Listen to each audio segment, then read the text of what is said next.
ಆತ್ಮೀಯ ಎಲ್ಲ ವೀಕ್ಷಕ ಬಂಧುಗಳೇ, ಶ್ರೀ ಧರ್ಮಸ್ಥಳ ಮಂಜುನಾಥೇಶ್ವರ ಯೋಗ ಮತ್ತು ನೈತಿಕ ಶಿಕ್ಷಣ ಯೋಜನೆ, ಶಾಂತಿವನ ಟ್ರಸ್ಟ್, ಗಿನ್ನೀಸ್ ಪ್ರಶಸ್ತಿ ಪುರಸ್ಕೃತ ಸಂಸ್ಥೆ, ಹಾಗೆಯೇ ಶ್ರೀ ಕ್ಷೇತ್ರ ಧರ್ಮಸ್ಥಳ ಗ್ರಾಮೀಣಾಭಿವೃದ್ಧಿ ಯೋಜನೆ BC ಟ್ರಸ್ಟ್ ಕಳಸ ಮತ್ತು ಶೃಂಗೇರಿ, ನರಸಿಂಹರಾಜಪುರ ತಾಲೂಕಿನಾದ್ಯಂತ ನಗರ ಮತ್ತು ಹಳ್ಳಿಗಳಲ್ಲಿ ಏಕಕಾಲದಲ್ಲಿ ಅನುಭವಿ ಯೋಗ ಶಿಕ್ಷಕರಿಂದ ಯೋಗಾಸನ, ಪ್ರಾಣಾಯಾಮ, ಧ್ಯಾನ ಶಿಬಿರವನ್ನು ಹಾಗೂ ವಿದ್ಯಾರ್ಥಿಗಳಿಗೆ ಪಂಚಮುಖಿ ವ್ಯಕ್ತಿತ್ವ ಶಿಬಿರವನ್ನು ಆಯೋಜನೆ ಮಾಡಲಾಗಿದೆ. ಈ ಒಂದು ಕಾರ್ಯಕ್ರಮ ಭಾಳ ಅತ್ಯಂತ ಅರ್ಥಗರ್ಭಿತವಾಗಿರ್ತಕ್ಕಂಥ ಕಾರ್ಯಕ್ರಮ. ಇಂತಹ ಪುಣ್ಯದ ಕಾರ್ಯಗಳನ್ನು ಕೈಗೊಳ್ಳುವಲ್ಲಿ ಪರಮ ಪೂಜ್ಯ ಡಾಕ್ಟರ್ ವೀರೇಂದ್ರ ಹೆಗ್ಗಡೆ ಪರಮ ಪೂಜ್ಯರು ಈ ರಾಜ್ಯದ ಒಳಿತಿಗಾಗಿ, ಈ ರಾಜ್ಯದ ಜನರ ಆರೋಗ್ಯಕ್ಕಾಗಿ ಇಂಥ ಶಿಬಿರಗಳನ್ನು ಆಯೋಜನೆ ಮಾಡುತ್ತಾ ಈ 46ನೇ ಬೃಹತ್ ಬೇಸಿಗೆ ಯೋಗೋತ್ಸವ ಕಾರ್ಯಕ್ರಮದಲ್ಲಿ ಹಳ್ಳಿ ಜನರಿಗೆ, ನಗರ ಪ್ರದೇಶದ ಜನರಿಗೆ ಯೋಗ, ಆರೋಗ್ಯ, ಜೀವನ ಶೈಲಿ, ಹಾಗೆಯೇ ತಮ್ಮ ಬೇಸಿಗೆ ಬಿಡುವಿನ ಸಮಯದಲ್ಲಿ ಮಕ್ಕಳಿಗೆ ತಮ್ಮ ವ್ಯಕ್ತಿತ್ವ ವಿಕಸನವನ್ನು ಮಾಡಿಕೊಳ್ಳಿಕ್ಕೆ ಅನೇಕ ರೀತಿಯಾದಂತಹ ಪಂಚಮುಖಿ ವ್ಯಕ್ತಿತ್ವದ ಅಂಶಗಳನ್ನು ಕೂಡ ತಿಳಿಪಡಿಸುತ್ತಾ ಮಕ್ಕಳ ಸರ್ವಾಂಗೀಣ ಅಭಿವೃದ್ಧಿಗೆ ಈ ಶಿಬಿರ ಸಹಾಯಕಾರಿ ಆಗ್ತಾ ಇದೆ. ಈ ರಾಜ್ಯದಲ್ಲಿ ಆರೋಗ್ಯ ಸಂದೇಶವನ್ನು ಸಾರುವಂಥ ಏಕೈಕ ಪುಣ್ಯಕ್ಷೇತ್ರ ಧರ್ಮಸ್ಥಳದ ಶಾಂತಿವನ ಟ್ರಸ್ಟು ಯೋಗ ಮತ್ತು ನೈತಿಕ ಶಿಕ್ಷಣವನ್ನು ಸಮಾಜಕ್ಕೆ ಕೊಡುಮಾಡುವುದರ ಮೂಲಕ ಸಮಾಜವನ್ನು ಆರೋಗ್ಯವಂತ ಸಮಾಜವನ್ನಾಗಿ ನಿರ್ಮಾಣ ಮಾಡುವ ಬಹು ದೊಡ್ಡದಾದಂಥ ಪುಣ್ಯ ಸಾರ್ಥಕದ ಕೆಲಸವನ್ನು ಟ್ರಸ್ಟ್ ಮಾಡ್ತಾ ಇದೆ. ಈ ಒಂದು ಕಾರ್ಯಕ್ರಮಕ್ಕೆ ಎಲ್ಲರೂ ಕೂಡ ಬನ್ನಿ. ಕಳಸ ಮತ್ತು ಶೃಂಗೇರಿ ಭಾಗದ ಎಲ್ಲ ಜನರು ಇದರ ಸದುಪಯೋಗವನ್ನು ಪಡೆದುಕೊಳ್ಳಿ. ಯೋಗಯುಕ್ತ ರೋಗಮುಕ್ತ, ಯೋಗಯುಕ್ತ ಜೀವನ ಆನಂದಮಯ ಜೀವನ. ಯೋಗ ಕಲಿಯೋಣ ಬನ್ನಿ, ಆರೋಗ್ಯವಂತ ಸಮಾಜ ನಿರ್ಮಾಣ ಮಾಡೋಣ ಬನ್ನಿ. ಜೈ ಪತಂಜಲಿ.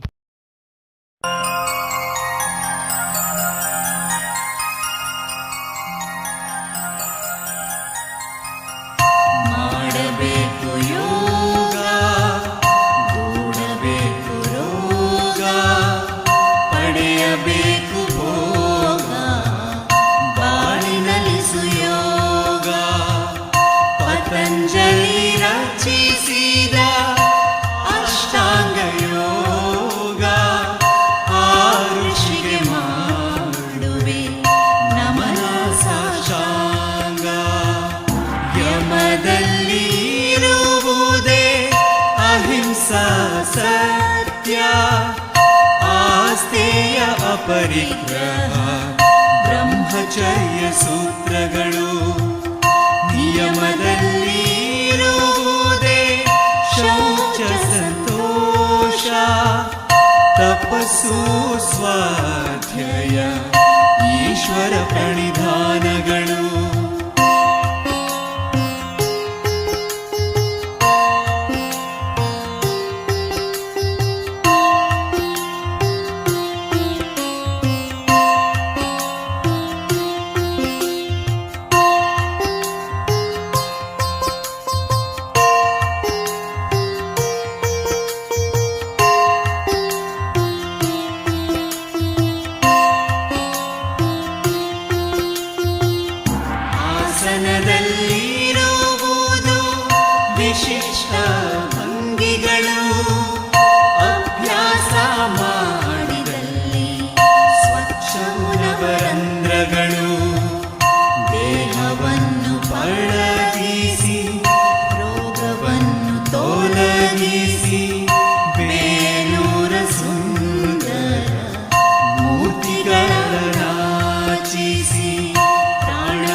ಜೀವ